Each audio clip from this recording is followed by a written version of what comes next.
Hello, hello. Wait. There we go, because you're hosting. Oh my gosh. It's on the wrong side. Wrong side. Hey. Oh, wait. Ham, are you ready? Hello, and welcome to Honor Ramble. I am your host, Auntie Collins. Here with me as a special guest is the Natural Astrid. Hold the applause, hold the applause. Thank you very much. Welcome to the show, everyone. It is an honor to be here for Honor Ramble. Like I said, I'm your host, Auntie Collins. This is Astrid over on my left, your right. Wait. It's been that kind of day today. How are you? I feel the same, yeah. I've only had a 30-minute nap and coffee and cold water, so we'll see how we can do this. Listen, if there's anything that could put you to sleep, it would be this Honor Club episode. But wait. We found the hidden gems, so stay tuned. Be sure to like, share, subscribe. Tune in every Thursday. We go over this week's version of Ring of Honor. Usually Kyle K. Sparks is here, and if you're watching, Kyle, hi, love you, miss you, hope you break the leg. He's doing something far cooler than this, so we wish him all the best. But every week we go over Ring of Honor, and some episodes are great. Some episodes are like this week, but we're going to find the gems and we're going to talk about it. Are you ready? I'm ready. Let's do this. Now, this episode was like not even an hour long, which is so strange because it's usually like an hour and a half, right? It goes from 4 p.m. my time until like 5:30. People are getting out of work. You know, you can watch it on repeat. This one didn't even go until 5 p.m. for me. Oh. So strange. And it felt weird because I got used to the fact that I looked up the old one, and the one from last week, it said it was an hour and 30. So I was thinking, okay, it'll be done around like 8:30 my time. Should give me enough time to like shower, eat, and be ready before the show starts. And then when the last match happened, I was like, oh, okay, sure. Sure. That's exactly it. Sure. So Kyle usually does all the time things. 45 minutes. Yeah. See? Yeah, you get it. And it's not like this episode was not wrestling heavy. It's just that seems to be all that it was. Yeah. But this is episode it's episode 62 of Ring of Honor in the Honor Club edition. We have 1, 2, 3, 4, 5, 6. Wait, how many matches? Okay, we have the Infantry versus the Outrunners. We have Nyla Rose versus Cameron Bernay. We have a proving ground match of the Kingdom versus the Crown. Toa Leona versus Jimmy Wild. Dark Order versus the cutest indie boys. I was like, I've seen all these guys. Aaron Solo versus John Cruz, and our main event is Queen Aminata versus Robin Renegade. So yeah, 1, 2, 3, 4, 5, 6, 7. 7. It's still 7 matches in 45 minutes seems a little quick. Yeah, only 2 of them were like kind of lengthy. Put it like that. We can like it. Some people don't, but you know, we do. We can. I noticed that these episodes were filmed while they were in Jacksonville. I just want to go there. That's like on my bucket list. So, and I believe we've chatted about that before. So go ahead and check out that episode where Astrid was on a very similar but a little bit longer episode. That one was better than this one. It's like when this one ended, I felt disappointed because I wanted more. I was like, what happened to the one that I saw last time? This is not it. Exactly. It's kind of crazy. But all right, well, without further ado, let's jump right in. Ian and Caprice welcomed us, and we jumped right into the Infantry versus the Outrunners. The Outrunners had Laser Linda. What did you think of Laser Linda? I'm glad that Trisha Dora took care of her. The outfit got me. I was like, that's going to be me in, I don't know. She looks like a highlighter. 40 years, you know? Yeah, right. I mean, that could be me today. I could be trading in my jersey animal print. I don't know what this is. Oops, as I'm hitting my mic. I don't know what this is. It's supposed to be animal print. I don't know what it looks like on camera, but you never know. I could be the highlighter queen. But I didn't want to note that the Infantry last week pointed out that the Outrunners' finishing move was a lot like their own finisher called Boot Camp. And that's what led to this match, which I was a little bit shocked that there wasn't a little bit more build to this. But I digress. Before the bell even rang, Trisha Dora and Laser Linda tangled up and they all brawled. And there was so much chaos going on before anything started. And I don't know. I kind of like when there's that kind of pressure, right? You get this, oh, wow, there's excitement. There is a feud happening here. But by the time the bell rang, I was like, oh, yeah, we have to have a match here, right? What did you think about the match? I think this one and the main event were the ones that caught my attention the most because I like the Infantry so far. So I like how this match had a little bit of both teams kind of getting charged at the moment there too. Yeah. But my favorite part was Trisha Dora just taking out that lady because I missed her name at first. Yeah. I wish you could see my notes. I put female outrunner. That's what I put because I missed her name. That's it. Oh my gosh. Well, if I'm sticking with that one. If you're wanting cool merch or bright colored merch, the Outrunners have a fantastic piece over at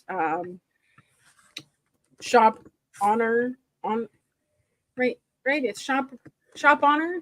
I say it every single time, and I'm like, oh yeah, go to shophonor.com. But it's by Mel Coleman. Like, imagine Oh, just being a person with Mel Coleman as one of your pieces in your shop. That is, I yeah, don't that's very know. cool. I just think Mel Coleman is the coolest, you know. Uh, Very talented, very talented. But in this match, it was really awesome. It definitely started the show off with high expectations. The infantry did get the upper hand when Carly Bravo pulled uh, pulled Sean Dean out of the ring, and they caused some mayhem outside of the ring, inside of the ring, really using the fact that the infantry are a little bit smaller than the outrunners, but they're faster and they're more agile. And I don't know, if you like watching meat versus speed, this is exactly what you want to watch. Exactly. Maximum Overdrive versus Boot Camp. Who has the better finisher move? And they kept trying to put their finishing moves on each other, and they had to get a little bit creative. They did get a little bit cocky partway through, but I really liked the way that this match did structure itself. Of course, I wish it went on longer. Yeah. Of course, I wish that it was on not Ring of Honor television, maybe on a pay per view. Maybe it will be fully developed on a pay per view. We will see. Definitely seen the infantry gaining momentum closer to those tag titles, which you know, you know how I feel about the tag titles right now. Yes. A lot of people throwing their hat in that as well. So that's another thing I Yeah, noticed. well, that's what I love is okay. You have your tag team champions of the undisputed um, kingdom. I almost said era, and I knew that was wrong.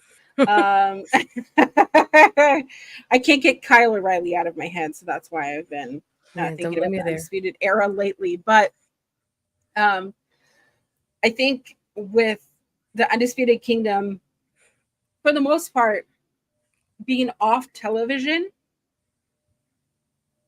it kind of lost our sight on tag team wrestling. And I think that tag team wrestling is a huge part, an integral part of Ring of Honor history, as well as history of wrestling in general. Some of the best single stars were in tag teams. And not to say that tag teams just stand on their own. I think that we'll definitely see teams like the Young Bucks, teams like FTR, teams like, in my opinion, the Usos, you know, they are better together than they are apart. Whereas in other tag teams before, we've seen Edge and Christian be together. They are great together as much as they are apart. You know, we love to see tag teams that are wildly successful together and just are better wrestlers together. And I think that we're seeing that right now in this tag division. We definitely see it with the infantry. I think that, I mean, I could sing their praises forever,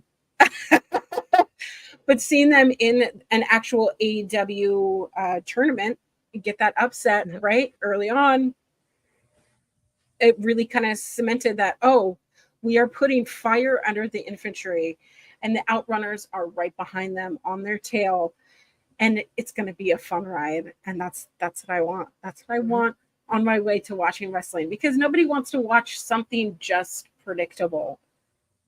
But I'm excited. I could gush on about this match. Sorry, Astrid. No, I don't blame you. I mean, like I said, this one of the main event were the ones that really were the highlight for me. And I love the infantry. It's nice to see them getting a spotlight somewhere here. And I like the opener was a good way to like get the energy going here for the crowd. And I'm like, I wish it would the in between would have kept that going, unfortunately. But other than that, it's just like I feel like I like what they're doing, and I like how it's coming off. I just want them to get more highlights, if whether it's Ring of Honor, AEW, don't care. I just want it to happen. Mm-hmm. Benny, I agree. The Ring of Honor Tag Division is over the top, but it's the kind that you want to see in wrestling, because who wants to watch stale pieces of bread dance in the ring? No, I want fireworks. I want magic tricks. I want shenanigans. I want blood. I want action. And I want it all now. But as we mentioned before, this was a match of the finishers. And we did get the infantry finally delivering that boot camp of their own to win the match. Okay, Benny, sorry. Maybe I misunderstood it because my brain doesn't always develop thoughts. It's the spicy part of my brain that I go, wait a minute, I want to defend tag team wrestling, and I'll defend tag team wrestling till the very end. But this was, in my opinion, the best match of the entire show. It was the only one that I didn't predict, and it had me guessing every move. And I could see myself going back and watching this. Definitely was not long enough. Could have been longer. Yep. But you know how I feel about that. And now we jump into predictable squashes. Mm-hmm. Okay, so we have our next match. We go right into another match with Nyla Rose versus Cameron Brennan. Now, Cameron Brennan, this is her ROH debut.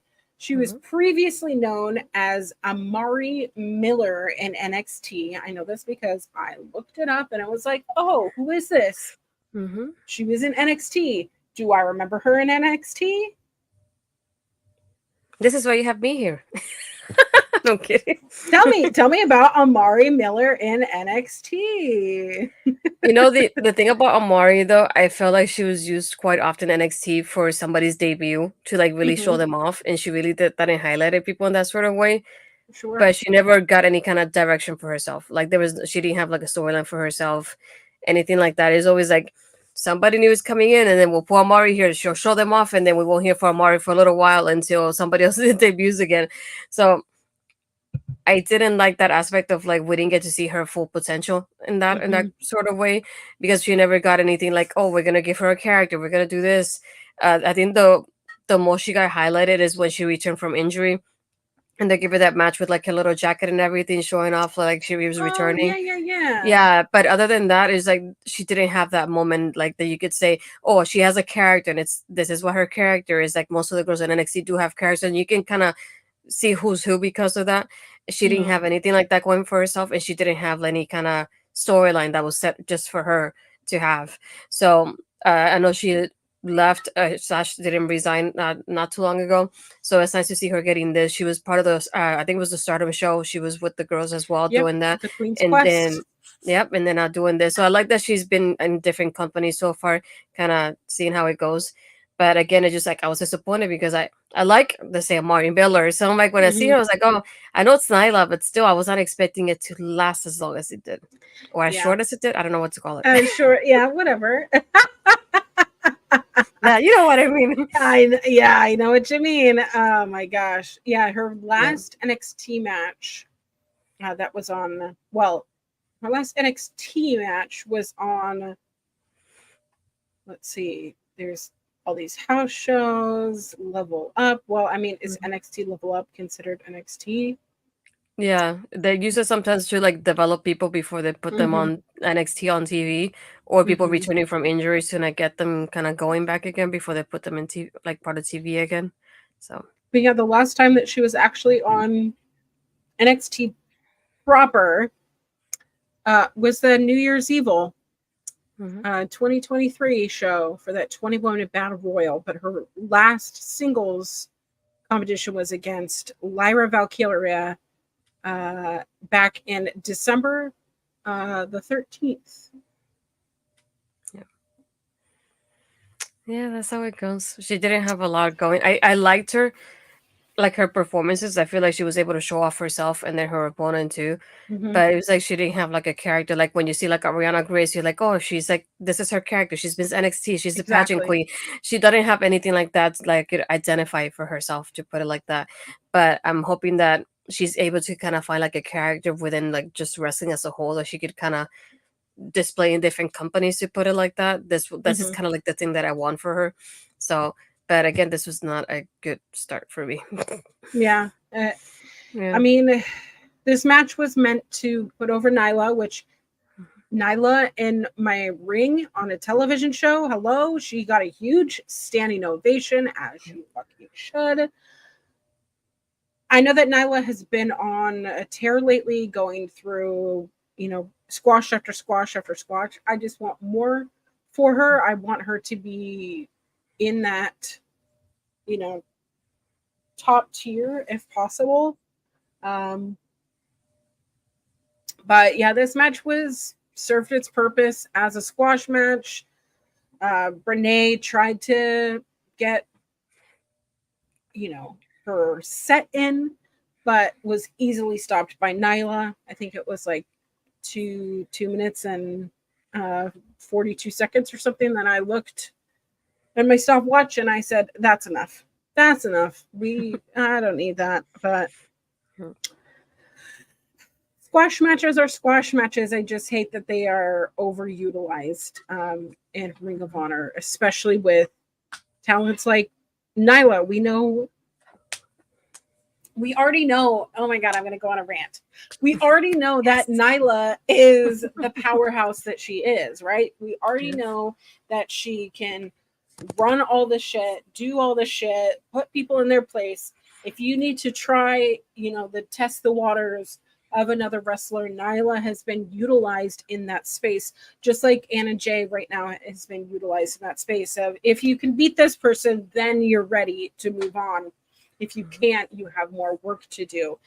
Nyla Rose is a former AEW Women's Champion. She is the standard. You want someone to go through Nyla, see if they're ready for more. That is your woman. But no, there's no mistake. Nyla, I think, has been Athena's best match outside of Sheeta at that pay-per-view. I really think that Nyla gave Athena, ROH's best champion, a run for her money. And anyone that can make your champion sweat like that is a force to be reckoned with. They should be on TV week after week after week. They should be given all the minutes. Now, there is that joke that said, oh, Nyla is not paid by the hour. She's paid to go in, do a job, and leave. That's what she's doing. She's getting her shit in. She's getting these matches done in less than 5 minutes. But I want to see Nyla more. I want to see how other wrestlers have to adjust their style in order to face Nyla.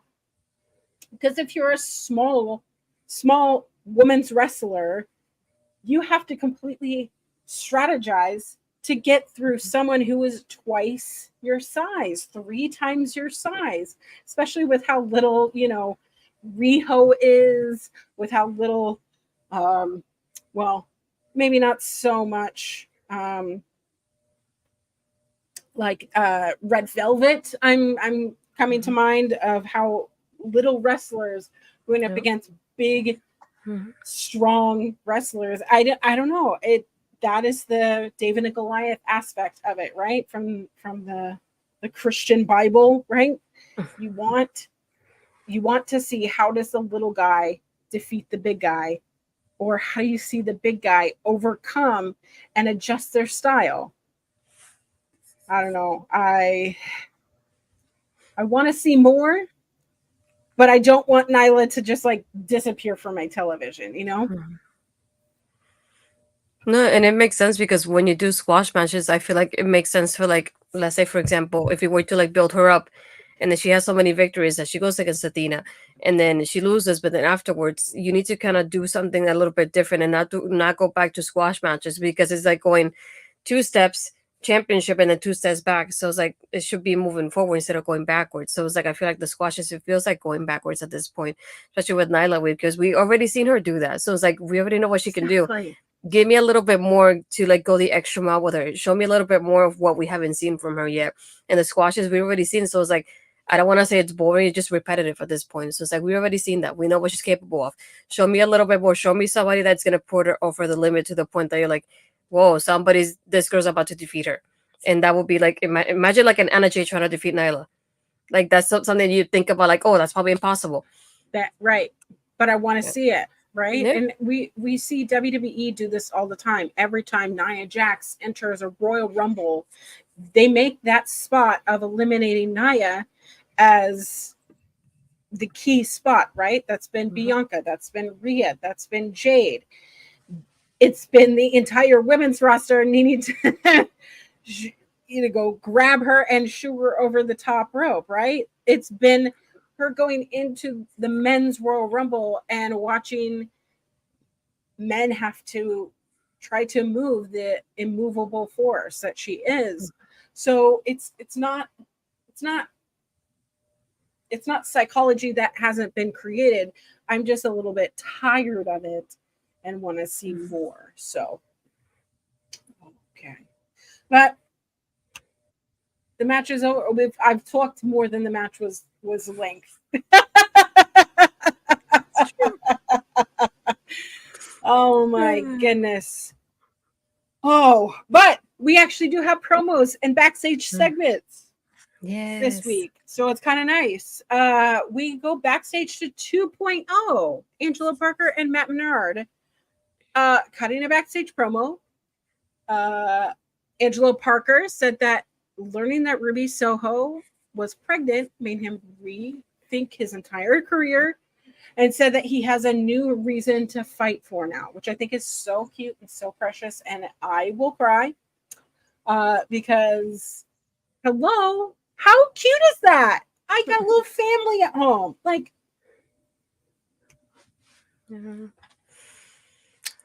don't start, Astrid. Don't start.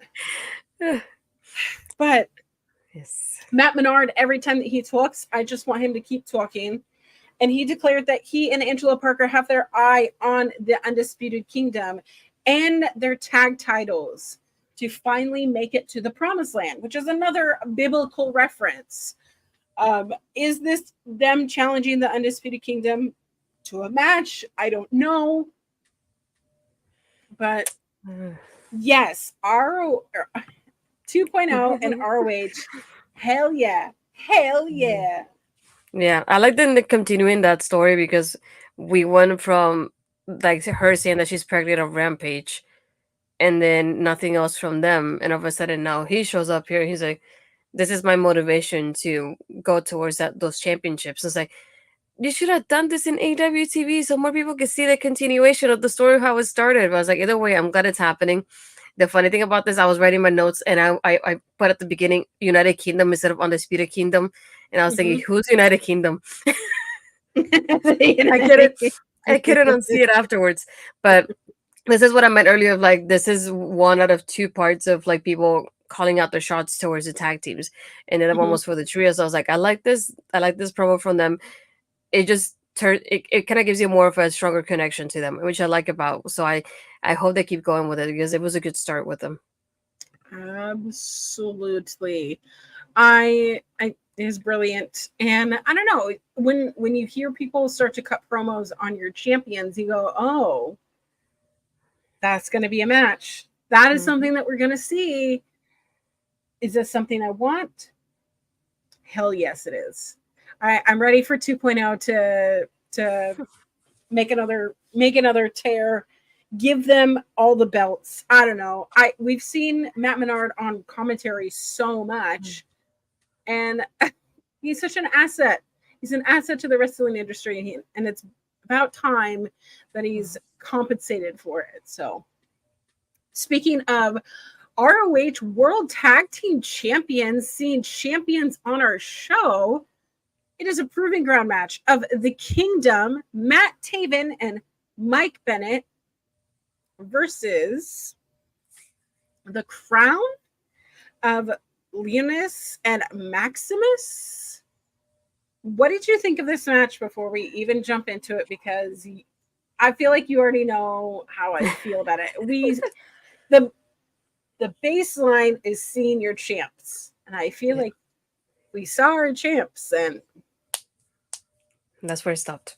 that's where it stopped. So I want to hear what you have to say about this, because we just talked about how great the tag team division has been and how awesome it's been and how excited, and we're doing all these fantasy bookings and you have your champions on the show, and it's like wet fart, man. That's how I feel. It's like a wet fart. No one likes a wet fart. It's like, oh my god. Yeah. First, I was confused. For me, obviously, compared to you, I don't watch this on a weekly basis. So first, it's like, who's the crown? I was like, am I supposed to care about them? Because I don't know if I care enough about them so far. Get a proving ground match? What is the story? That was my first point, and just like I was like, okay, I never heard of you, so let's see how this goes. And then the match finishes, and they win. And I was like, oh, okay, so thanks for showing up. I guess it just like, what was that? It just like I expected it. I know, obviously, that not knowing the tag team, I didn't think it was gonna last too long, but I still was not expecting it to be this short either. I don't know what happened here. Really don't. Yeah. I don't know. This match was just, I didn't understand why they got the tag. But we started off with Mike Bennett, which was great. There were some sneaky tags, some shenanigans, which I fully expected. But I just felt like they were just beating up people that didn't deserve it. Maybe, I don't know. I just I don't think that they deserved the proving ground match. There wasn't a lot of actual action, in my opinion. Lots of mugging for the crowd, like mean mugging from the crowd from Taven. Yeah. So there was crowd participation. But what's going on in the ring? And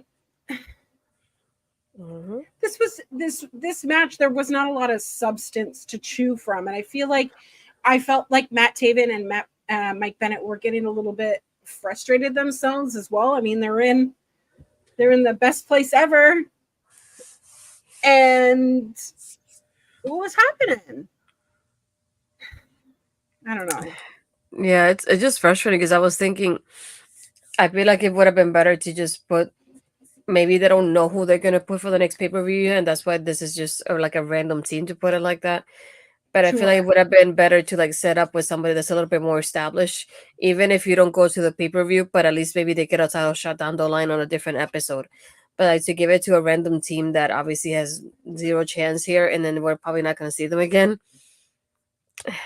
Mike, that was a little frustrating. I would like everybody to see that my dog is having a ball right now. Literally. Miss Penny Lane, you're on. Oh, she left. She likes to do that where she likes to rub her body on things. But I think the storylines that are going on with the Undisputed Kingdom on AEW are a little bit more exciting than what's going on ROH. However, I really do appreciate Matt Taven and Mike Bennett a lot. But I'm just more excited about what else is going to happen. And it sucks because, well, I mean, commentary had mentioned that the sun was setting. This is such a great view. You know, you're getting the breeze in. Like, we're talking about the weather during tag team wrestling. Okay. But I don't know. I'd like to know what the crowd thought, because I felt like the crowd was vivacious, right? They were participating in the thing. You know what? Maybe I'll go ask the Twitter. The Twitter machine. Yeah, let me ask Twitter machine. Go ahead and follow me. You can see right here at _queer auntie. When you're there, go ahead and follow OLE podcasts with an S at the end to make sure you have the S on the end. If you were there in the crowd, how was this match? Please use your Oh my gosh. descriptive words. Thank you so much. I am midstream. I like this, like having a poll during the show. And hopefully we get results before we're done. Jeez. Oh my god.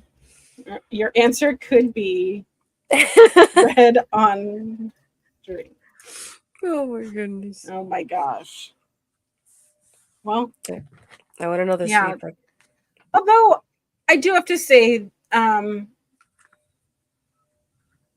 did write down that there was a high flying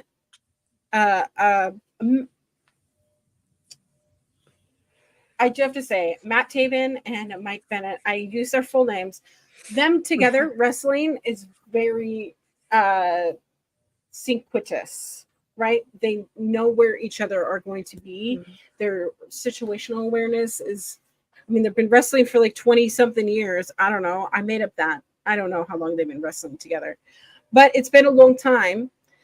And when there was a moment where one person was outside of the ring and the other person was on the ring apron, and somehow they knew each other where they were, and they were somehow cross. How did they get there? They kind of remind me of the Motor City Machine Guns in that aspect of like, for some reason, their timing is just incredible. And it's like, I don't know how they do it and how they communicate when the match is happening, because that's what something I'm curious about, especially with the Machine Guns, is they go a little bit faster than Mike and Matt, but still just like the way they timing with each other, it's just so incredible to watch it.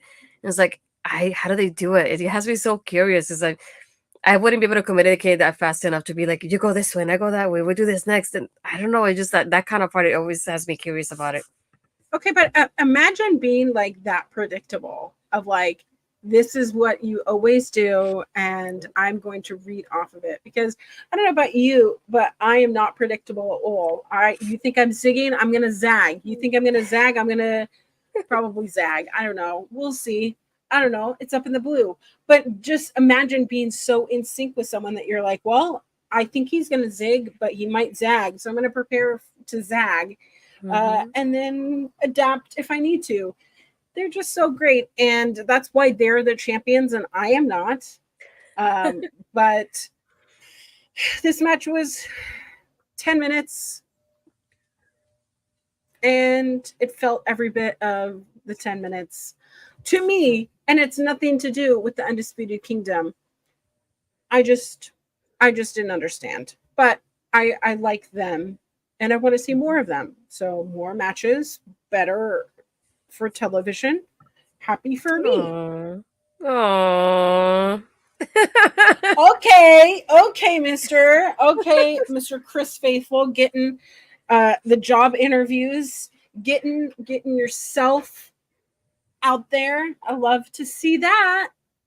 You're getting it. You're gonna get that job. You're gonna get it. And if you don't, it's okay, because they don't deserve you. But you know what? You're gonna get that job anyways, because we're not even gonna waste our time thinking anything else. Got it? That motivation there.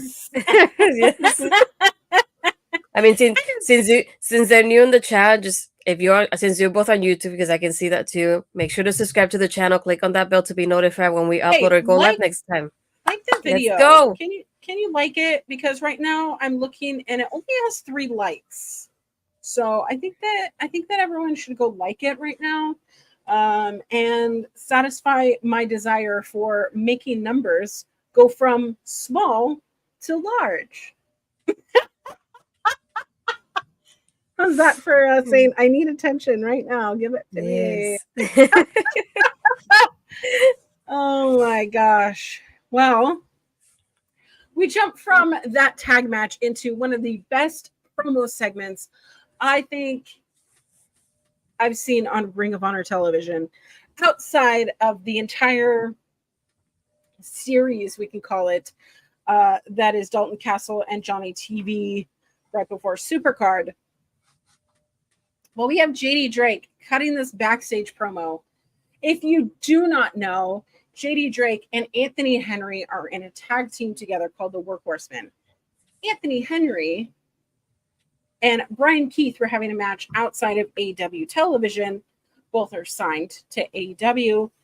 And he broke his jaw. He broke the bone in his jaw. And he's been sidelined. He didn't have to get surgery, but man, could you imagine not moving, not breathing, not doing anything while your jaw heals?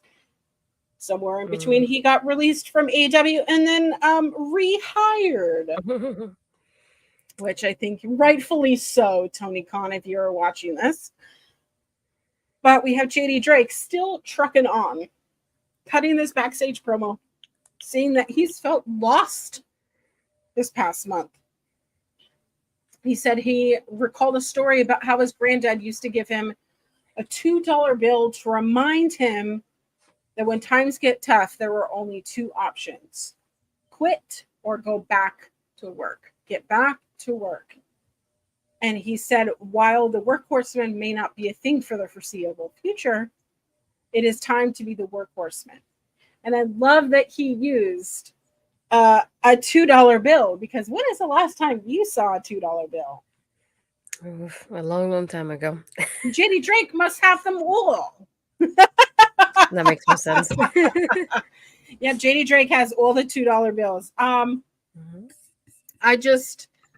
I really loved this promo. I want to go back and watch it word for word, because these are the notes that I write when I'm at my desk, because I'm writing this at my desk. But did it make you excited about JD Drake? I liked it because this one alongside with 2.0 were my favorite ones tonight. I feel like I like how there was that connection, and you have kind of like that emotional connection to the person in this kind of situation. And just thinking back of like, you can apply that to yourself, and that's how you feel like you can relate to that person. So just seeing this one, I really enjoyed this one from JD, and the one from 2.0 were my favorite ones tonight. I really enjoyed that one. It just reminded me, my brother used to have a $2 bill. I don't know where it's at this point, but I mean, when I saw it, I remember where brother had it. I don't think it lasted too long though. Yeah, I always remember my grandma. So I don't know. Do you remember the quarters map? Yes, I had it in Puerto Rico. My family, yeah. Yeah, so it's like all the different state quarters. That was like a thing, and it was like perfectly aligned in my educational system, where we were talking about money and minted and what it means and what it means to be backed by gold, and all the things that you kind of learn in elementary school. Well, I had one of those maps, and I think my grandma gave me at least 10, maybe 15 of the quarters right away, right? And she was like, save these because they're going to be worth more later. I didn't have any concept that something that has a value now will be a higher value later, because I did not understand investment at the time I was 10 years old. So you give an investment to a child and they go, what is quarters now could buy me things at the dollar store, or things at the candy store, or an ice cream down the street.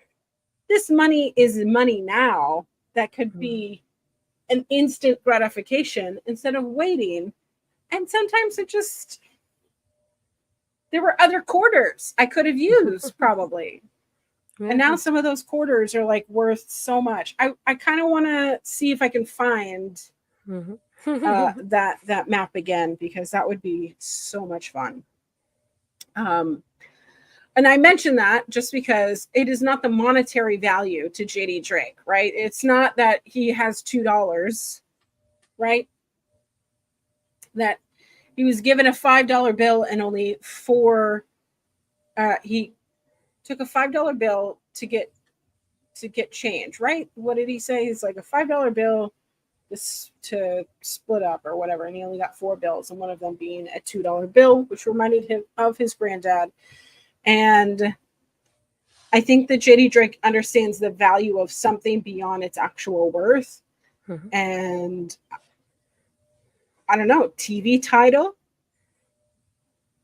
Yeah. Do you think Kyle Fletcher takes him on?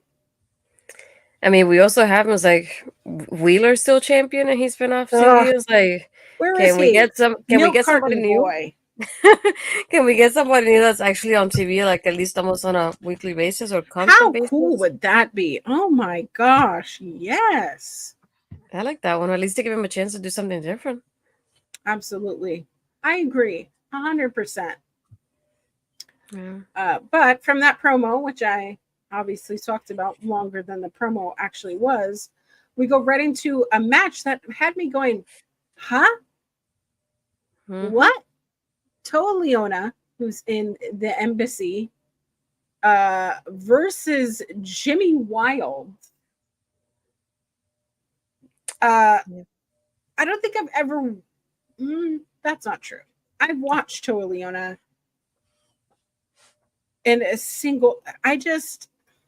What? You tell me first what you thought of this. This was one of those like I could have done without it. This is like what this It's is what Ed and I nothing against say. Toa Leona. No, Oh my it's God. not. Like the guy represents me when he's on TV because he's at Puerto Rican too. So there's nothing against him. Trust me, nothing. I'm glad I see him on TV. But this is like what Ed and I say on Tuesdays. It was a match, and it happened because we heard the bell ring, and it was a match. Right. So this was one of those of like the bell rang, 2 things happened, and the bell rang again, and it took me a moment. I went, oh, that was it. What? I mean, all of his championships that he's ever had have been in tag teams, whether 6-man or duos. I've never considered Toa Leona to be a single star, so seeing him without the assistance of another wrestler, I don't know, like it was something. Now that I think about it too, it's also interesting because he had the singles match, obviously in Jacksonville, and then this week we have Brian Cage in a singles match too. And then is it Khan? How you say his name? I can never say his name correctly, but I feel Bishop like Khan, yeah. So it's like it's weird seeing everybody from the group having singles matches and nobody else from the group showing their presence in that ringside. Right, so strange. Yeah, I don't know. I didn't like it. It felt like they were trying to break them up. Hello, Bobby. Welcome. I'm just glad that you are here now. You missed me talking passionately about a $2 bill and other things like tag teams. I mean, the last time. Oh, okay. Well, last time is Adam Page defeating Toa Leona. Back in January on AEW Dynamite. Bobby, when was the last time you saw a $2 bill? When was the last time? I'm curious about the answer. I'm curious. Do you handle money often? Like, that sounds weird. Saying it like that. Do you handle cash money? money? I've not had cash in my hand in quite some time, so. There you go. We were talking about collecting them. All on theme. That's the thing. What was the thing as a child that you collected? Ooh, I think the most I remember at least is that at least in Puerto Rico, when in the elementary school / middle school I went to, there was a lot of those shops where they had candy and the ices and stuff like that because it's always hot in Puerto Rico. We always tend to buy those, and they had all these like sticker books, like with different themes. So there's one with inspirational quotes, and one would be like, let's say Sailor Moon and things like that. And you obviously open the pack and put the stickers in the sticker book and hope that the next time you buy one, it's a new one so you can finish the book. Like those kind of things is the ones that I used to have, Mm. ironically. And I don't even see those anymore, to be honest. And it was so fun to always like open. It's like, oh dang it, that was repeated. Oh, there's a new one, that kind of thing. Oh, look Yeah, at Bobby talking about it. We had coin collection. exactly. And then now I collect Funko Pops, as you can see behind me. Listen, I love a good Funko. I mean, I got my Britney over here. I got myself. You have yourself. Yeah. If you go to the store in California, you can make yourself. Well, there's a store over here in Everett, and maybe I should go.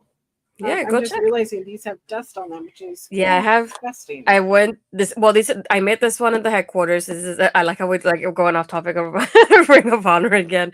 I went to the headquarters, so this is where I made this one. And because I couldn't find anything else, she didn't have glasses because there was no glasses, only sunglasses, so I couldn't make my glasses. But I figured the hair is kind of similar, and she has some headphones and a microphone to represent podcasting. So there you go. That's so cute. I made myself, and I'm in my own collection. It's There you go. show and tell time on Ramble. In books, I also- collect books, of course. So I think this one is the funniest out of all of them. Because it has a sticker on it that says exclusively at 7-Eleven. That's so rare to see because I always see Hot Topic and GameStop. This one is Toys R Us. But yeah, I mean, I can show off. There's the Eddie Guerrero with the lowrider. That one there. Oh He was my favorite one. And I have in the background here are basically the 4 horsewomen and some of the other ladies too. So yeah. So the only of the 4 horsewomen that I'm missing is Bailey because I can't find it. I'm just about to go. Well, this one's from Toys R Us, so you might be able to find it online. I guess at this point. Yeah, Toys R Us doesn't really exist. Yeah. Okay, I'm gonna have to find it online. If anyone finds it for me before I get it, I will love you forever, and I will name my firstborn after you. No, that's a lie. I would never do that. No, I was gonna say, don't commit to that. I'm not committing to that. Sorry. No. Now you gave me the idea. We should do a show and tell the stuff that we collected, like with having guests around and talk about everybody's collections on a separate show, not on a Ramble, just a separate show.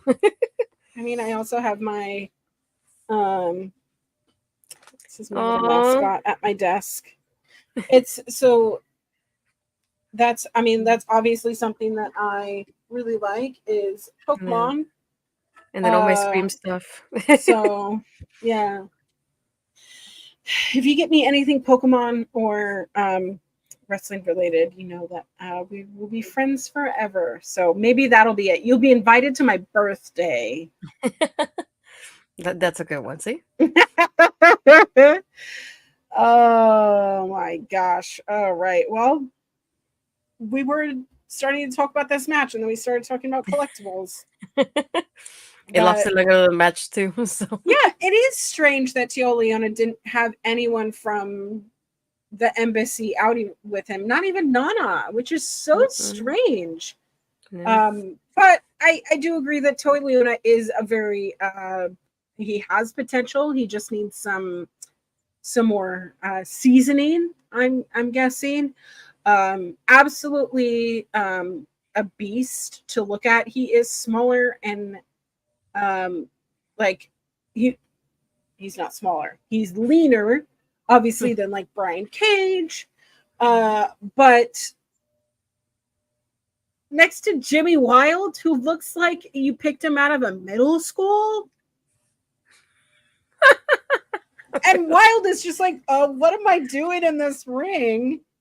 Like, I enjoy that we're trying to make Toa Leona a single star or make him, I don't know, give him some seasoning. I don't know, give him some depth to the embassy and not just, that 6-man tag team that has Brian Cage in it, who likes X-Men.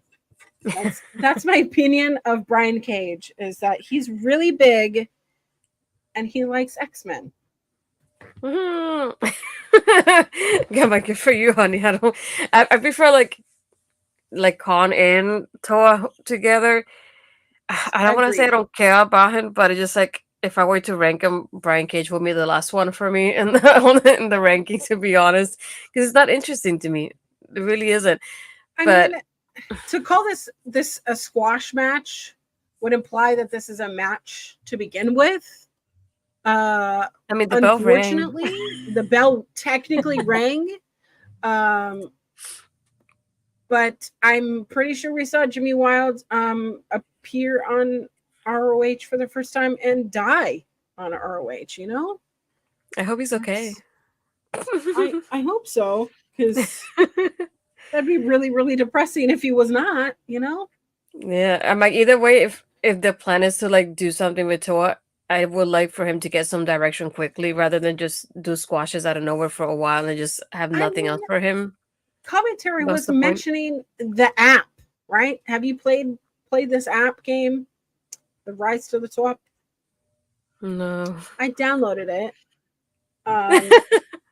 As I'm showing you how Oh, dirty my okay. phone is. Oh my Ah. gosh. I mean, they are like really cute. Like, I Yeah. think that, I mean, Chris Jericho is not cute, but I think that the No, never. depiction of his art is just so baby. It's just so baby. Like your baby. I don't know. I can't explain it to you. But here's my problem with like phone games is that they're not for me. This is not for me. This is not for someone who I use my phone mainly for social media, the other half taking pictures. That's it. Yep. I don't chronically live on my phone. It is a game that is based on time and making micro purchases. And that is not for Mm, me. I am so sorry. If I'm going to spend money on a game, it is going to be like The Sims or something that like mhm. I can enjoy these purchases rather than like gaining them to move up levels. I want to be able to do that on my own. You know what I mean? Yeah. So, but that's my little rant on phone games because they are not for me. I played Candy Crush when I was depressed, and boy, I you know. can spend $300 real quick. And I'm not Mhm. joking. It's disgusting. Yeah, I need to get away from it. You get it. Yeah. We are talking about phone games and not wrestling. And I think that's hilarious because that's just kind of the show. Um, so we go right into another match of the Dark Order versus Adam Priest, Zicky Dice, and Sean Maluda. And they're called Triple Blackout, but commentary never mentions their tag name. Yeah. They barely mention anything other than, hey, Zicky Dice was on our show before, which Zicky Dice played basically the bait for Evil Uno. And I think that the MVP of this match, though, was John Silver. I love John Mhm. Silver, and I honestly really enjoyed this match, even though I knew it was a squash match. What did you think? First, Zicky Dice. Why would you leave TNA for this? Why? That's my Why? question. I hope that Because he's making money. You know, I hope that eh, he's eating. I'm like, He at least looks you like were. he's eating. You know, It's like at least in TNA you were there almost on a weekly basis. Somehow, somehow. you're saying it, not me. So I mean, I say because I watched TNA when he was there, and I went to the shows when he was there. Like I say, you were there often enough. So I was like, for him to go from that to that, I was like, okay, whatever. First of all, and then whatever. First of all, and then my other part is like I really enjoy the Dark Order. I love every time I get to see them on my screen. I really mm-hmm. every time I see them, I not only do I enjoy them, but I also think about the fact that they fumble them because I feel like I would have made them champions like when they were like hot and like in that moment that everybody was popular with them, I would have made them champions right there and then forget whatever was happening. And it just I upsets me that they never got that. Just like Proud and Powerful. Those are my two teams that I'm like, how could you not? yes. Why? Astrid, this is why we are friends. These like. Don't waste your time with the Young Bucks. We know they're going to be here for a while. Don't waste I your time with FTR. yeah. We know they're going to be here for a while.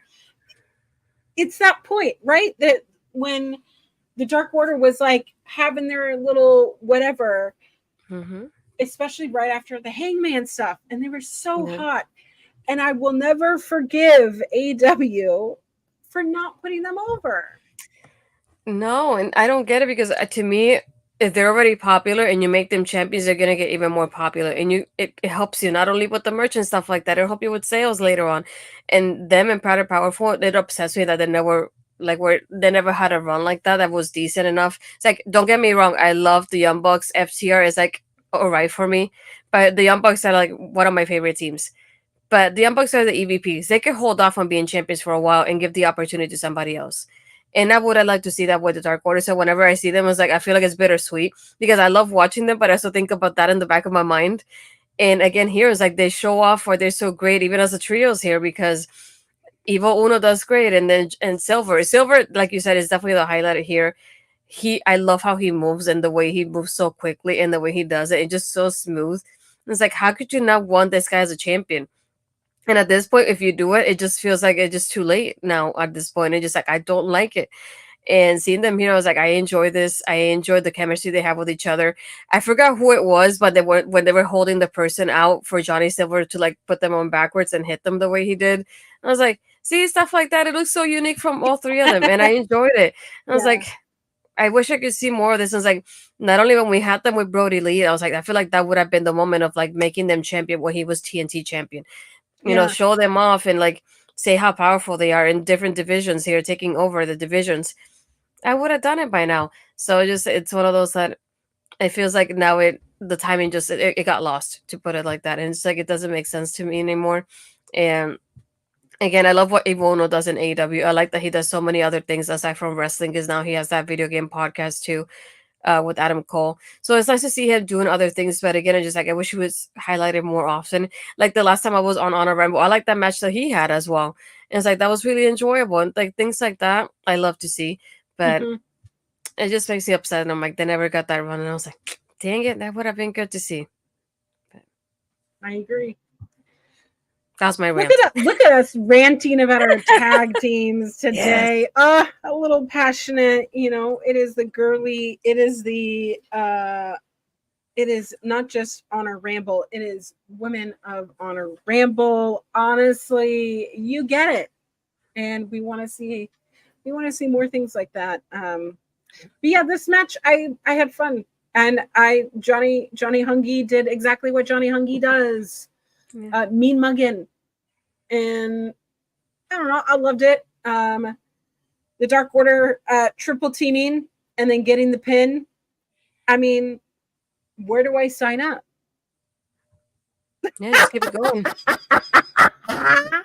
Keep it happy, keep it going. Because that's the bad thing. It's just like I feel like they could be here 1 week and then the next week they're gone, and I'm like, no, but I like what was happening. Just keep it going. I agree. Well, with that said, we jump right into the Iron Savages cutting a backstage promo. Another backstage promo. We love it. Saying that they're amusing to the crowds has not worked for the last year, and they want to change their strategy moving forward. It seemed kind of okay. How? But I digress. What did you think of this promo segment? Do you think it did what it needed to do? This was my least favorite one out of all those promos. Yeah. It definitely, I couldn't connect to it. It didn't have it. And don't get me wrong, I love Bear Bronson and everything. I just couldn't connect. I didn't have that connection that I have with the other two before. I wish it would have been a little bit different. It was like not only that, but at first I forgot the name of the team and I just put Bear Bronson because I forgot everybody else's name until it came up later. Sorry. Yeah. Well, you're not wrong. It just kind of was, okay, that's a thing and it happened. And now we move on from this. We continue somehow. It was a heel promo, Benny said. That was a heel promo. You think Iron Savages? I don't know. Jack Jameson, though, could get it anytime. Anyways, we jump into my least favorite wrestler, Aaron Solo, versus John Cruz. You don't like Mr. X Bailey? You know what's so funny is that's what I I'm so glad I'm not the only one. Every time I see him, I just think of like X Bailey. That's all I can think about. I'm Yeah, sorry. it is Bailey's ex. You're not wrong. Sorry. I'm not laughing at him. We're laughing with him. No, Aaron Silva just doesn't do it for me, and commentary has to put over him more than he probably deserves. I don't know. We're getting some sort of fruition, some sort of an assholery into this singles run, I'm guessing.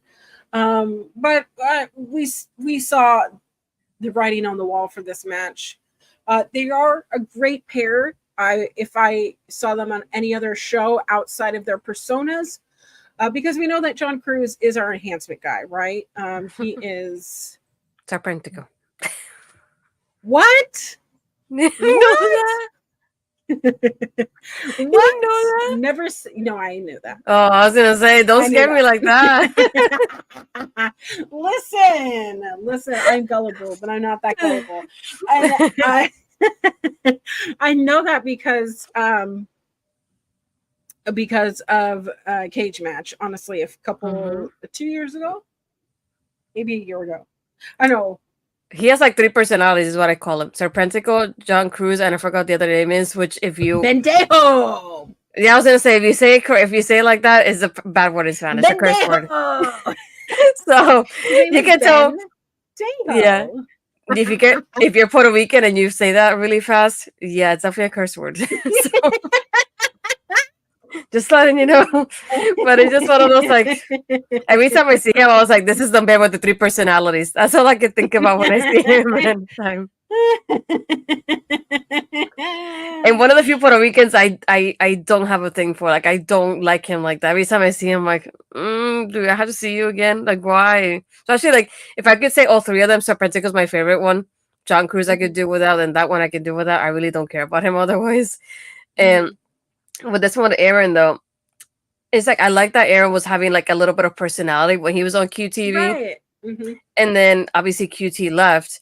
So it's just like they disbanded that whole thing. And I was like, I could have done with him taking over QTV somehow. That would have been great, right? Because I feel like out of everybody, he was the one that was like, I don't want to say getting shown up, but he's probably had the most experience out of anybody. So I feel like that would have been good. And then Harley getting paired up randomly with Saraya. So I'm like, okay, it's just like I feel like they would have continued. It's like, I'm taking over now, and just call it something different aside from QTV and have him take over it. But I just feel like, again, this is another one of those things that is frustrating with certain people like him. He comes to AEW, does a little bit here. It's kind of off TV for a while. Now he comes back with QTV, and then he's off for a while. And then he comes back, and they don't know what to do with him.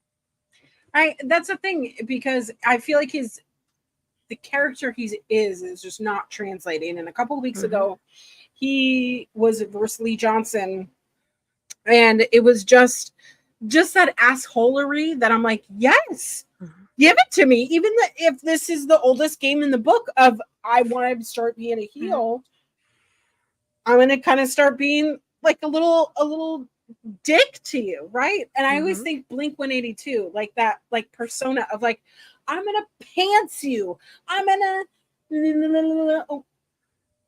not doing anything. I'm not touching you. I'm not touching you. You know, whatever. It's just it's just that perfect amount of assholery. And if that's the character you want to be, go 100%. Don't just go like 80 and like cool off.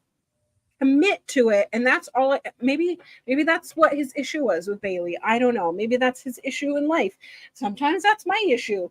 You want to commit to the whole bit at one time, but you know, you just ooh, you can see my muscles in my arm. Oh, sorry. just seeing some gains over here. Okay, there Mom. You go. Okay, all right, Auntie. But you know what I mean? Just like seeing that kind of personality shine through. Yep. That's all he's lacking because he's a great wrestler. Like, and like, I like what he does in the ring, but I feel like character-wise, he doesn't have a character or a personality. So I was like, I don't know if I should cheer for you or boo you Right. or what. I don't know how to react to you, to be honest. Exactly. But yeah, I digress. I mean, Ursula defeated John Cruz. He capitalized on defeating him. But John Cruz makes everybody look good. Ooh, Ethan Page update. You want to talk about that since we have it here from Fightful directly? Ethan So, Page update. So before we came on the stream, by the way, yes. why am I holding my mic? That was very intense. Before we came on stream, we found out that Ethan Page was off the AEW and ROH roster. Now, on the roster pages online, what is the update? So this is the update from Fightful Select. So you know it's coming from the sources here. Ethan Page is no longer with AEW or Ring of Honor. Page had been a regular on Ring of Honor before disappearing off the show in recent months. However, he increased his independent bookings and started promoting Alpha One Wrestling again. On May 2nd, he was removed from the roster page. Sources Fightful Select has spoken with has said that Page was looking to leave AEW as far back as February. He was slated for the Ring of Honor TV title feud before visa issues with Kyle Fletcher briefly delayed them. Word within AEW and other companies was that Page is no longer with AEW or that his departures are formality. We have reached out to Ethan for a comment. We haven't heard back. No! Sean! Why is this happening? I don't like it. Well, I should have done breaking news. Yeah, I don't like it. Breaking news. Jeez.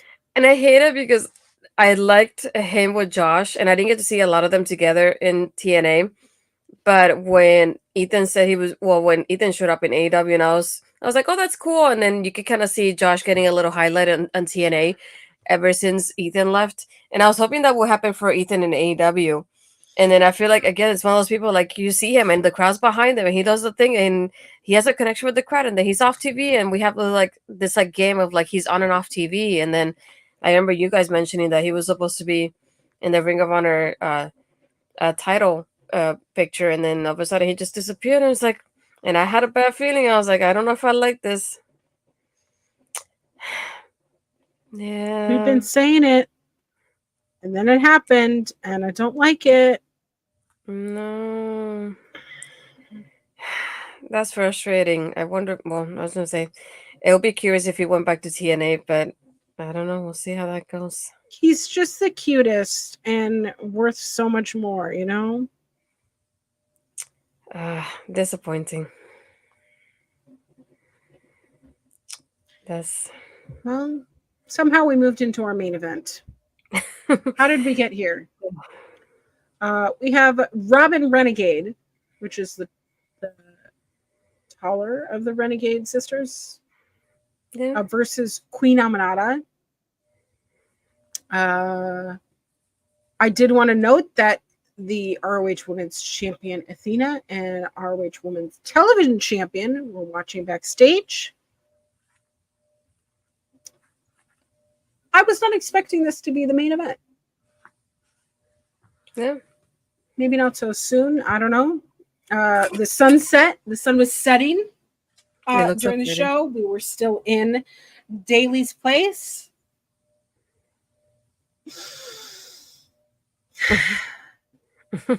Well, I don't know what to say about this. I mean, it's another predictable match.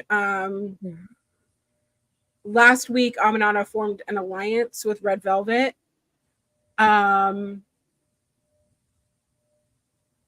No sign really of that. I feel like Queen Aminata is wrestling a little bit more edgy, right? They mentioned the spot in that Supercard of Honor match where Billy Starks appeared injured. But she's wrestling a little bit more edgy, maybe a little bit salty about losing that TV, that inaugural TV title belt. Mhm. She definitely took it out on Robin, who we've seen in singles competition a lot more lately. But I think that Robin did give her the run for her money for a little bit, trying to gain momentum. But Queen Aminata was being stiff. Like some of those punches, some of those forearms, some of the moves just seemed a little bit more stiff than what we're accustomed to. Mhm. So it was a little bit off-putting, to say the least. Not that Queen Aminata is more soft, but I felt like she's always wrestled fluidly. And Mhm. this just seemed a little bit ragged, a little bit not not polished. I don't know. Maybe that was the point of it all. Mhm. Maybe she's tired. Maybe because it's hot. I don't know. Um, but near fall after near fall, Queen Aminata was just kicking, forearming, hitting, going through the ropes, going down. It felt a little, like punishment. Um, but at the end, Queen Aminata glared at the camera and she knew that Athena and Billy Starks were watching. So I don't know. What did you think about that? I would say to me, I would saw it more like kind of vicious, more aggressive, and it shows a little bit like you mentioned of like that storyline progression of like she's frustrated because she lost the title, and she's Mm-hmm. taking it out of Robin, and you can see it because at first she's okay, but like after Robin kind of takes over and pins her, and Queen Aminata gets up, it's like she transformed and then started getting more Mm-hmm. vicious and aggressive after like the second half of the match there. And I like that because it shows that progression of like if I were me and I got a shot and I lost the championship because somebody basically fooled me during the match because I was being too nice, I would not Mm-hmm. be nice any longer. I would definitely start rearranging the way I work to be less nice, to be more in control of things. And I like how that shows that progression from Supercard and her losing the championship and then basically getting fooled by Billy by that injury angle there too. And Right. I like at the end when she pins Robin of like she looks looking at the camera with such a face and doing her one because I'm the only one. And seeing that and like the way she found the camera as she's pinning Robin to do that and give that pose, I liked it there as well because like you said, just it goes back to like you're watching me, I'm also watching you kind of thing. And the way she did it because she looked at the camera and she like went on the 1 2 3 because she was confident she's got it as well as it was happening. And I love how she like went from like like you said kind of being soft to like growing in confidence and being more aggressive and be like I'm gonna win this match. And then she Mm-hmm. does at the end, and the way like that progression, that anger that she gets, I really loved it because of that reason. Because I was thinking, it's like I would be angry too if I had a championship and somebody and I just lost it the way I did, especially when everybody's watching me and I'm like here helping my opponent, thinking that she's injured, but she's actually not, and she beat Right. me because of that and fooling me in front of so many people. So like that kind of thing, I like that story progression. I feel like out of everybody today, like that's the match that I enjoyed in that aspect because there was more continuity to the previous story, and Mm-hmm. I like that. I really like that in the match in itself, and yeah, and that hip attack and the headbutt and everything. And I was like, dang girl, like the way she was so aggressive towards Robin, it's like I feel bad for Robin after this. And then when Yeah. she Oh was my laying God. down, I was like, Ooh. is she all right? Can somebody check on her, please? Yeah, somebody make sure that can Yeah. you see my finger? Do you see two fingers? What year is But it? and I like this because even though you can kind of see how predictable it is of like Queen Aminata winning it, it also didn't feel like a swatch match because Robin got some offense Right. in there too. So I like that that was different from the other matches that we got tonight because Robin fought a little bit before everything happened. So it was nice to see how it was different from all the previous matches tonight, aside from the opener. But that's why I enjoyed it. But again, it's like I don't know why this would have been the main event out of the whole thing. It's like if it was some kind of like, let's say, number one contenders match or something like that, then I would understand why it was the main event because there was something on the line here. But other than that, it's just like there's nothing to it. But again, I like how they showed Queen Aminata being a threat to whoever, whether it's Athena or Billy, she goes after because she could easily say, "I want to go against Billy because of the angle," or let's say she goes, "I already went against you. I want the bigger fish now with Athena." So I feel like it could go either way, and I like that too. Yeah, I really liked I mean there was a spot that that I wrote down that Queen Amanada no sold chops from Robin Renegade. That maybe they weren't the hardest chops, but I don't know. I wouldn't have no sold it.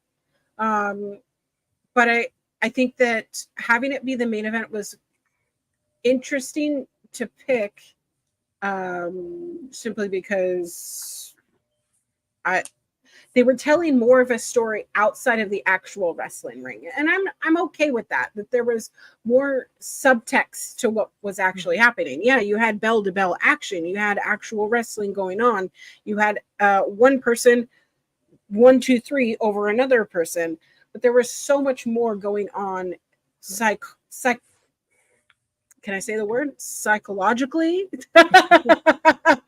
Psychologically and like physically for Aminata having to wrestle those demons inside herself, going, okay, my kindness made me lose sight of the thing that I wanted, and that's that TV title. So she's getting that edge back, and her glaring at the camera, knowing that Athena and Billy Starks are watching to hold the pin was sick, and I loved it. You know what I mean? Like that confidence. That, oh, you want to watch something? 1 2 3. I'll give you something to watch. It's that quietness that you're just like, oh, should I be here? Should I leave? Oh God.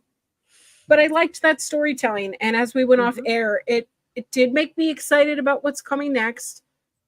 What are we building towards? I don't quite know. But there were more matches that happened at Daly's place, so we'll see if those are put on Ring of Honor television. I just feel like sometimes they just go, they put the matches in a bag and they're like, here. So we're probably going to get a mixture of Winnipeg matches as well as matches from Jacksonville, because they did have 2 shows, which was more opportunity to have those matches. But I mean, I'm hearing on other of those spoiler sites that, I mean, there are Cole Carter and Griff Garrison. We didn't see them on this show, right? Are we going to see them? I mean, are we going to see Billy Starks have a match again? What about Kiera Hogan? What about Lance Archer and the Righteous? I feel like the only thing I would have changed about this match is that, being that this is obviously after last week, I would have had Red Velvet accompany Queen Aminata to the ring. Absolutely. That's the only thing I would have done differently, because then not only after the pin, but her and Red Velvet could have looked towards the camera and signaled towards, like, we're gonna go towards Billy and Athena, and kind of tease like some kind of tag team match for the next couple of weeks between both teams there. I feel like that's the only thing that I would have done a little bit different, because then you're kind of guessing whether who's gonna go for which title. It's like that would have been a little bit interesting in that aspect. It's like, especially after you do the promos, like, yeah, we're a team, and all of a sudden her teammates not with her when she's having a match. Exactly. It makes you debate if they are actually a team or not. I don't know. It's a little bit frustrating, but I digress. But that's our show. What did you think of the entire show as a whole? Did it jingle your jollies? I feel like the last one I watched was better than this one. And this one did. I wish you could have kept my attention a little bit longer. Every time I wanted to do my notes, it's just like, here, Nyla versus Cameron. Nyla wins. And then Undisputed Kingdom versus The Crown. And then I put UK wins. It's like Toa Leona versus Jimmy Watt. Toa wins. And it's like, there's not much to it to really say. You got a lot of bones in this match, but no filling, no stuffing, no nothing. I'm left wanting more, and that's about it. Yeah. But I figured before we actually leave, we're gonna put the calendar. I think it's the right one. Let me double check if I got my dates correctly. I think I do. Sort of, yeah. Oh, but I think we don't have much. But I still upload the calendar so everybody knows what we do on a weekly basis anyway, because it's almost the same thing as always. So we'll put the Yeah. calendar, and then we'll be right back to plug in our stuff. Hurricane, a tidal wave. Essence perfect, life looks brilliant. Give me more of this. I'm out of control, about to blow, and I've been caught in the undertow. So toxic, but I can't get enough. You bury me, bury me. Yeah, you bury me, bury me. You've got me hypnotized. Push me out of myself. You've got me hypnotized. Whoa. I can see, I can hear, going crazy for the luck. It's got me hypnotized. You've got me hypnotized. Get you out of my hand.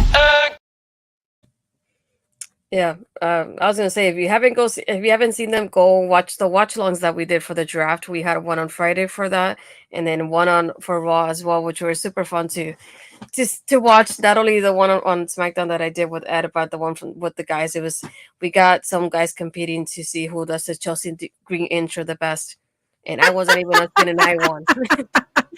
Yes. Yes. As I mean, go. you should. You can go back on the shorts and decide whether Bobby and Mark did it the best. Mine's on Twitter if you want to vote for me and tell me if I did the best, because I would like to know, because I think I did the best one out of all three. I'm just I saying. have been watching them on replay because I can't stay up that late. I don't know how y'all do it. And I'm 3 hours ahead of y'all. So, but I was listening the other day to the SmackDown one, so I get to Bobby said I lost. listen, Bobby. That doesn't surprise me in the least, but love you. And Love I you. agree with you on that. I still have the song Yeah. stuck. I had to look it up on Spotify so I could listen to it outside of the calendar. And I play the calendar and it's over, and I go back and kind of Yeah, go back to it at the beginning exactly. because I love that part. Yeah, it's my favorite Oh my one. gosh. Plus, it felt weird when we had Mania weekends because we had more shows, so the song was longer, and then it started. And I went, "That's not how it starts." That's not how it starts. Because I'm so used to the same kind of like time frame that Bobby uses. But still, Yeah. it's one of those that between that one and the taking over one that we use, and just like I'm always in the background, kind of dancing to it until it happens. And there we go. Thank you, Bobby. On Lap on YouTube, great band, and they all like creators use their music copyright free. Yes, I looked them up on Spotify, and you can find them on there too if you haven't yet. So yeah, but I like how we rambled about a show that had a bunch of squash matches tonight. Absolutely. I mean, what else were we gonna do? Astrid, where can we find you? I'm trying to think of. Okay, so I know Saturday I am going to be at 11 in the morning Eastern time on Jose's channel alongside Kimmy and Ella. We're gonna do a preview to Backlash, and then afterwards I'm gonna That's be this here. weekend? Yes, from France. Oh, and it's gonna be super early. Yeah, it's gonna be 1 p.m. I believe Eastern time. Yeah, I love So early that's- pay-per-views. I that's don't 10 mind that. a.m. Is this Sunday or Saturday? Saturday, yeah. Okay. And then we're gonna have a post show here, obviously after the show. I believe Margaret's gonna be with me, so we'll be able to have that on screen. Maybe we could do our final round of the Chelsea intro during the pay-per-view. Me too, Bobby. I'm I love happy it. it's early. I prefer having the rest of the afternoon to do stuff after the pay-per-view is over. So Well, and I'll have to hang out. yes. But no, that's fun. Oh, Bobby's joining us. Yay. Okay, so it's gonna be all three of us so far. Then on Saturday, that'll be I fun. love it. Yeah. And after that, you can find me again on Tuesday doing Taking Over with Edit. We discuss all things NXT, and this is post spring breaking and post draft. So, Bobby, I can make my bad attempt at the Chelsea Green intro as well. Chelsea Green. Oh, that's a close one. I gotta study it a little bit. But yeah, for me, and then other than that, you can find my interviews on Body Slam. I do have one with Seda Steele. I have one with Emily J, and I have one coming up with Jasmine Allure that will be coming up on their channel as well. And all my other stuff is on my YouTube channel, which is like my name there, Astrid Pizarro. And so is my Twitter, my Blue Sky, and then my Instagram and Threads is Astrid Pizarro 20. There you go. I didn't forget anything. I love it. Well, you can follow me on all social media platforms _queer auntie. I am streaming on Twitch more, which is so wild. And do I talk about wrestling? No, I play The Sims and I giggle a lot. You can find that in my link tree, but it's also, I think it's just Queer Auntie because they don't allow underscores because they don't believe in the good times. You